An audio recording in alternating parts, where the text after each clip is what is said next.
આવા ધોમ તડકામાં પીધી મસ્ત મજાની ઠંડી સોડા ને પછી નીકળી ગયા આપણે ઘર તરફ પાછા. તો ચલો.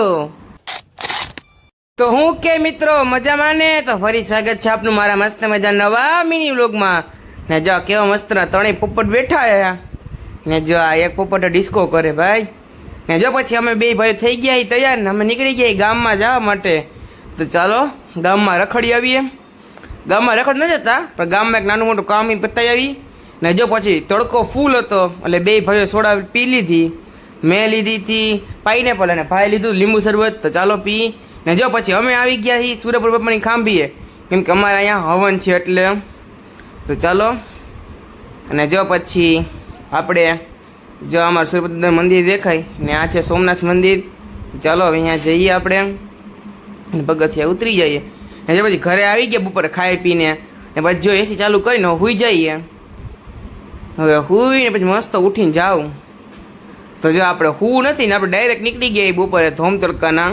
તો ચાલો હવે જઈએ આપણે ડાયરેક્ટ ઘરે. ને જો આવી ગઈ આપણે અશ્વિન ટોકી છે. ને જો પછી આપણે બેસી ગઈ બસમાં. ને જો આપણે એઝ ઇટ ઇઝ છેલ્લે જ બેઠા. ગમે એ હોય આપણે છેલ્લે જ બેસવાનું. દુનિયા ભલે આગળ છે આપણે પાછળ રહેવાનું. પાછળ હોય ને એ જ આગળ સારું કામ કરી શકે. જે લોકો પાછળ હતા ને એ જ આગળ ગયા છે જિંદગીમાં, એટલે તમે પણ પાછળ રહેજો તો જ તમે આગળ જઈ શકશો. આ આપણું નાનું એવું જ્ઞાન છે. ને જો પછી આપણે આવી ગયા જાતા જ આપણે તો રાજકોટ, પણ આપણને જો રસ્તામાં દેખાય કે મસ્ત મજાનું વોટર પાર્ક. આ વોટર પાર્કનું નામ હોય કહેજો. ને જો પછી આવી ગયા ઘરે. ને ચલો ઘડીક આરામ કરી લઈએ આપણે હવે. ને જો પછી આરામ કરી ને આપણે નીકળી ગયા ગામમાં જવા માટે. આપણે જવાનું છે શ્રીખંડ લેવા માટે. સાંજે આવે છે મહેમાન એટલે. તો ચાલો લઈ આવીએ શ્રીખંડ. તમારે ખાવું હોય તો આવી જાજો, પછી કહેતા નહીં કોઈ અમે રહી ગયા એમ.